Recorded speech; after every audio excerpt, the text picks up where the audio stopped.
Hi, ഞാൻ doctor പ്രിയ, Q1 health കെയറിലെ homoeopathic ഫിസിഷ്യനാണ്. ഇന്ന് ക്ലിനിക്കിൽ ഒരുപാട് പേര് വരുന്നുണ്ട്. 15 കിലോ ഒരു മാസം കൊണ്ട് എങ്ങനെ കുറയ്ക്കാൻ ഡോക്ടറെ എന്നൊക്കെ ചോദിച്ച്. നമുക്കറിയാം, ഇത് നമ്മൾ 1-2 ദിവസം കൊണ്ട് വിചാരിച്ചാൽ നടക്കുന്ന ഒരു പ്രോസസ്സല്ല. കൃത്യമായ ഡയറ്റും വ്യായാമവും ഒക്കെ വേണം. നമുക്ക് ഇന്ന് ഈ വിഷയത്തെക്കുറിച്ച് സംസാരിക്കാം. എന്താണ് ഒബിയസിറ്റി അഥവാ അമിതവണ്ണം? എന്താണ് അമിതവണ്ണം?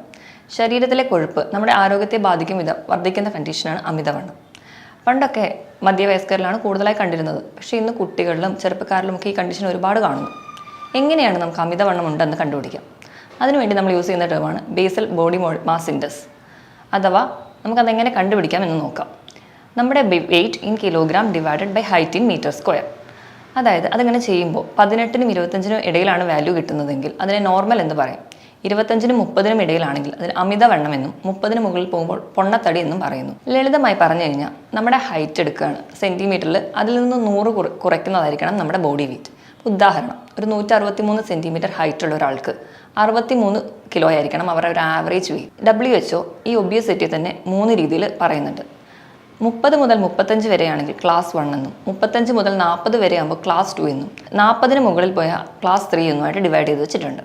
അമിതവണ്ണം എന്തുകൊണ്ടൊക്കെ ഉണ്ടാകാമെന്ന് നോക്കാം.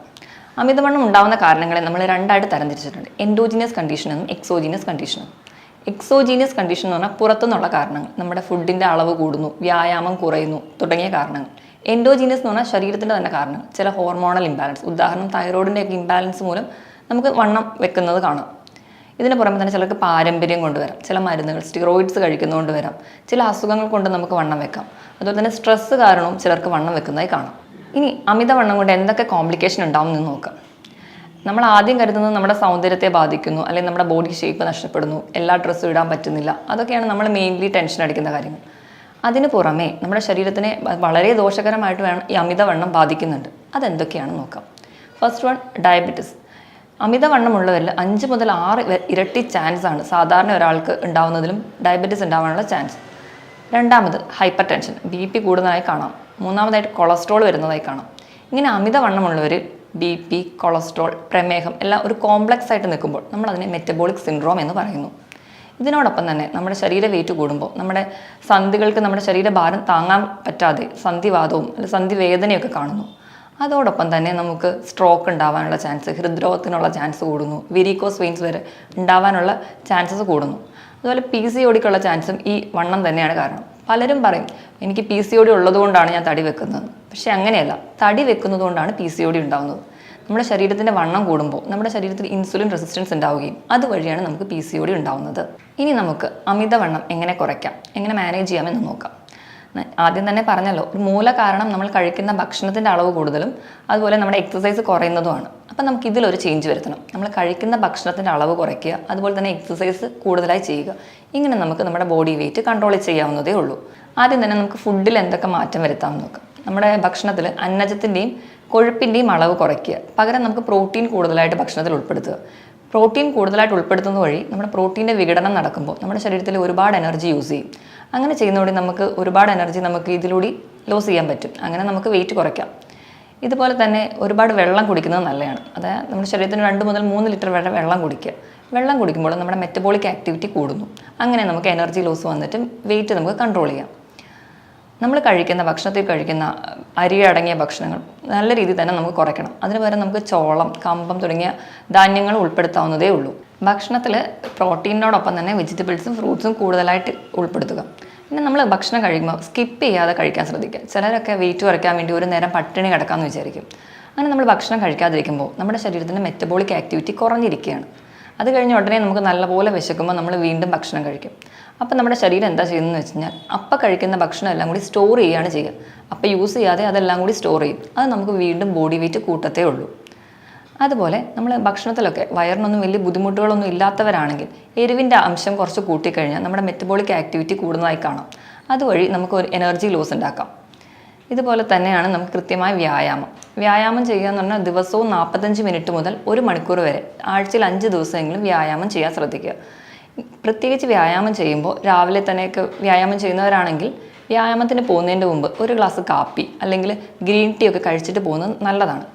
കാപ്പിയിലും ഗ്രീൻ ടീയിലും ഒക്കെ കഫീൻ എന്ന് പറയുന്ന ഒരു കണ്ടന്റ് ഉണ്ട്. കഫീൻ എന്ന് പറയുന്ന കണ്ടന്റ് നമ്മുടെ മെറ്റബോളിക് ആക്ടിവിറ്റി വർദ്ധിപ്പിച്ച് നമുക്ക് എനർജി ലോസ് ഉണ്ടാക്കാനായിട്ട് സഹായിക്കും. ഇനി രണ്ടാമതായിട്ട് എക്സസൈസ് ചെയ്തു. അത് കഴിഞ്ഞ് നമുക്ക് മൂന്നാമതായിട്ട് ചെയ്യാവുന്ന ഒരു കാര്യമാണ് ഇൻ്റർമീഡിയറ്റ് ഫാസ്റ്റിംഗ്. ഇൻ്റർമീഡിയറ്റ് ഫാസ്റ്റിംഗ് എന്ന് പറഞ്ഞു കഴിഞ്ഞാൽ 13 മുതൽ 16 മണിക്കൂർ വരെ 2 ഭക്ഷണത്തിനിടയിൽ ഗ്യാപ്പ് ഇടുക. അത് നമുക്ക് പല രീതിയിൽ ചെയ്യാം. ഒന്നാമത്തെ രീതി എന്ന് പറഞ്ഞാൽ രാവിലെയും ഉച്ചയ്ക്കും കൃത്യമായ സമയത്ത് ഭക്ഷണം കഴിച്ച് രാത്രിയത്തെ ഡിന്നർ കുറച്ച് നേരത്തെ കഴിക്കുക. ഒരു 6 മണിക്കോ 7 മണിക്കോ ഒക്കെ കഴിക്കുക. പിറ്റേ ദിവസം രാവിലത്തെ പ്രഭാത ഭക്ഷണം കുറച്ച് ലേറ്റായിട്ട് കഴിക്കുക. ഇനി രണ്ടാമത്തെ വിഭാഗം എന്ന് പറഞ്ഞു കഴിഞ്ഞാൽ രാവിലത്തെ ഫുഡ് സ്കിപ്പ് ചെയ്യുക, പകരം ഉച്ചയ്ക്ക് രാത്രിയും കൃത്യമായി ഭക്ഷണം കഴിക്കുക. പക്ഷേ നമ്മുടെ ബ്രേക്ക്ഫാസ്റ്റ് എന്ന് പറഞ്ഞാൽ നമ്മുടെ ബ്രെയിൻ്റെ ഫുഡാണ്. അപ്പോൾ ഏറ്റവും നല്ലത് ഫസ്റ്റ് മെത്തേഡ് ഫോളോ ചെയ്യുന്നതാണ്. ഇനി മൂന്നാമതായിട്ട് ആഴ്ചയിൽ 5 ദിവസം നോർമലായിട്ട് ഫുഡ് കഴിക്കുക, 2 ദിവസം ഉപവസിക്കുക. ഉപവാസം എന്ന് പറയുമ്പോൾ പൂർണ്ണമായിട്ട് ഭക്ഷണം ഒഴിവാക്കുകയല്ല, ഭക്ഷണത്തിൻ്റെ ക്വാണ്ടിറ്റിയും അതുപോലെ കലോറിയൊക്കെ കുറച്ചിട്ട് ഭക്ഷണം കഴിക്കാൻ ശ്രദ്ധിക്കുക. ഇനി അടുത്ത ഒരു ഫീച്ചർ എന്ന് പറഞ്ഞു കഴിഞ്ഞാൽ ഓൾട്ടർനേറ്റ് ഡേയ്സിൽ ഉപവസിക്കുക. അത് ഞാൻ പറഞ്ഞ പോലെ ഭക്ഷണത്തിൻ്റെ അളവ് പൂർണ്ണമായിട്ട് ഒഴിവാക്കാനല്ല, കുറയ്ക്കുക, ക്വാണ്ടിറ്റിയും കലോറിയും കുറച്ചിട്ട് ഓൾട്ടർനേറ്റ് ഡേയ്സിൽ ഉപവാസം ചെയ്യുക. അങ്ങനെയും നമുക്ക് ഇൻ്റർമീഡിയറ്റ് ഫാസ്റ്റിംഗ് ചെയ്യാം. ചിലരിടത്തൊക്കെ ഡയറ്റ് ഫോളോ ചെയ്യാനൊക്കെ ക്ലിനിക്കിൽ വരുമ്പോൾ പറയുമ്പോൾ പലരും പറയും എൻ്റെ വയറ് തുറന്നു പോയി, അല്ലെങ്കിൽ എനിക്ക് വിശപ്പ് സഹിക്കാൻ പറ്റുന്നില്ല, അല്ലെങ്കിൽ ഫുഡിനോടുള്ള ക്രേവിങ് കൺട്രോൾ ചെയ്യാൻ പറ്റുന്നില്ല എന്നൊക്കെ. നമുക്ക് ഇവർക്ക് പറയാമെന്നുള്ളൊരു ഈസി ടിപ്സ് എന്താണെന്ന് വെച്ചാൽ, നമ്മുടെ വിശപ്പിനെ കൺട്രോൾ ചെയ്യാൻ നമ്മുടെ ശരീരത്തിൽ 2 ഹോർമോണുണ്ട്. ഗ്രലിൻ എന്ന് പറയുന്ന ഹോർമോണും ലെപ്റ്റിൻ എന്ന് പറയുന്ന ഹോർമോണും. നമുക്ക് വിശക്കുന്നു എന്ന് തലച്ചോറിനെ അറിയിക്കുന്ന ഹോർമോണാണ് ഗ്രലിൻ.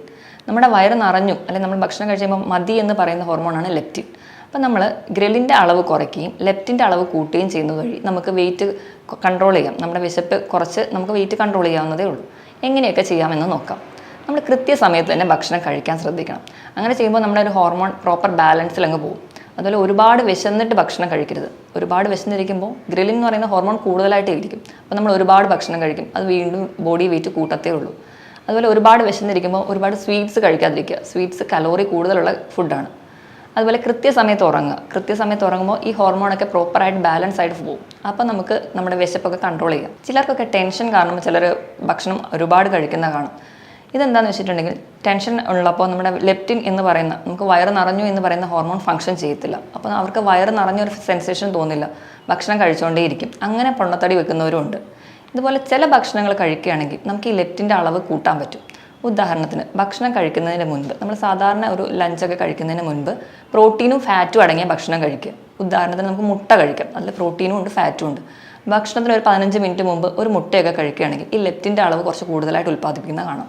അതുപോലെ കഴിക്കുമ്പോൾ ഭക്ഷണം നല്ലോണം ചവച്ചരച്ച് കഴിക്കുകയാണെങ്കിൽ നമുക്ക് വയറ് കുറച്ചുകൂടെ പെട്ടെന്ന് നിറഞ്ഞ പോലെ തോന്നും. അതുപോലെ ഭക്ഷണം കഴിക്കുന്നതിന് മുൻപ് 2 ഗ്ലാസ് ഒരു ഇളം ചൂട് വെള്ളം കുടിക്കുക. അതുപോലെ ഒരു ബൗൾ സാലഡ് കഴിക്കുക. അതിനൊരു 15 മിനിറ്റ് ശേഷം മാത്രം ഒരു ലഞ്ച് കഴിക്കുക. ഇങ്ങനെയൊക്കെ നമുക്ക് ഫുഡിലൂടെ ഒരു പരിധി വരെ വെയിറ്റ് കുറയ്ക്കാം. നമ്മൾ എക്സസൈസ് ചെയ്യുന്ന കാര്യം പറഞ്ഞല്ലോ, അപ്പോൾ അതിൻ്റെ കൂടെ തന്നെ നമ്മൾ ചെയ്യുമ്പോൾ മെയിൻലി ഹീറ്റ് ബേൺ എക്സസൈസ് ചെയ്യുക. ഹീറ്റ് ബേൺ എക്സസൈസ് എന്ന് പറഞ്ഞാൽ 45 മിനിറ്റ് ഒരാൾ നടക്കുകയാണെങ്കിൽ അവസാനത്തെ 1-2 മിനിറ്റ് ഒന്ന് ഓടുക. അപ്പം നോർമലി നിന്ന പ്രോസസ്സിൽ നിന്ന് ഒന്ന് ശരീരം കുറച്ചുകൂടെ സ്പീഡപ്പ് ചെയ്യുമ്പോൾ നല്ല രീതിയിൽ നമ്മുടെ മെറ്റബോളിക് ആക്ടിവിറ്റി കൂടുന്നു. അങ്ങനെ നമുക്ക് ഊർജ്ജം കുറയുന്നു. അങ്ങനെ നമ്മുടെ ബോഡി വെയിറ്റ് കൺട്രോൾ ആവുന്നു.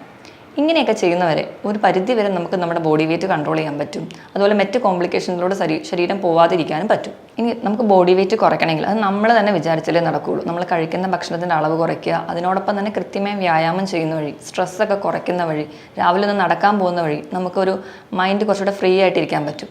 ഇതിനോടൊപ്പം തന്നെ എന്തെങ്കിലും കോംപ്ലിക്കേഷൻസ് ഒക്കെ വരാതിരിക്കാൻ വേണ്ടി നമുക്ക് ഹോമിയോപ്പതിയിൽ ഫലപ്രദമായ ചികിത്സ ലഭ്യമാണ്. മറ്റൊരു വീഡിയോയിൽ വേറൊരു ഹെൽത്ത് ടോപ്പിക്കുമായിട്ട് വീണ്ടും കാണാം. Thank you.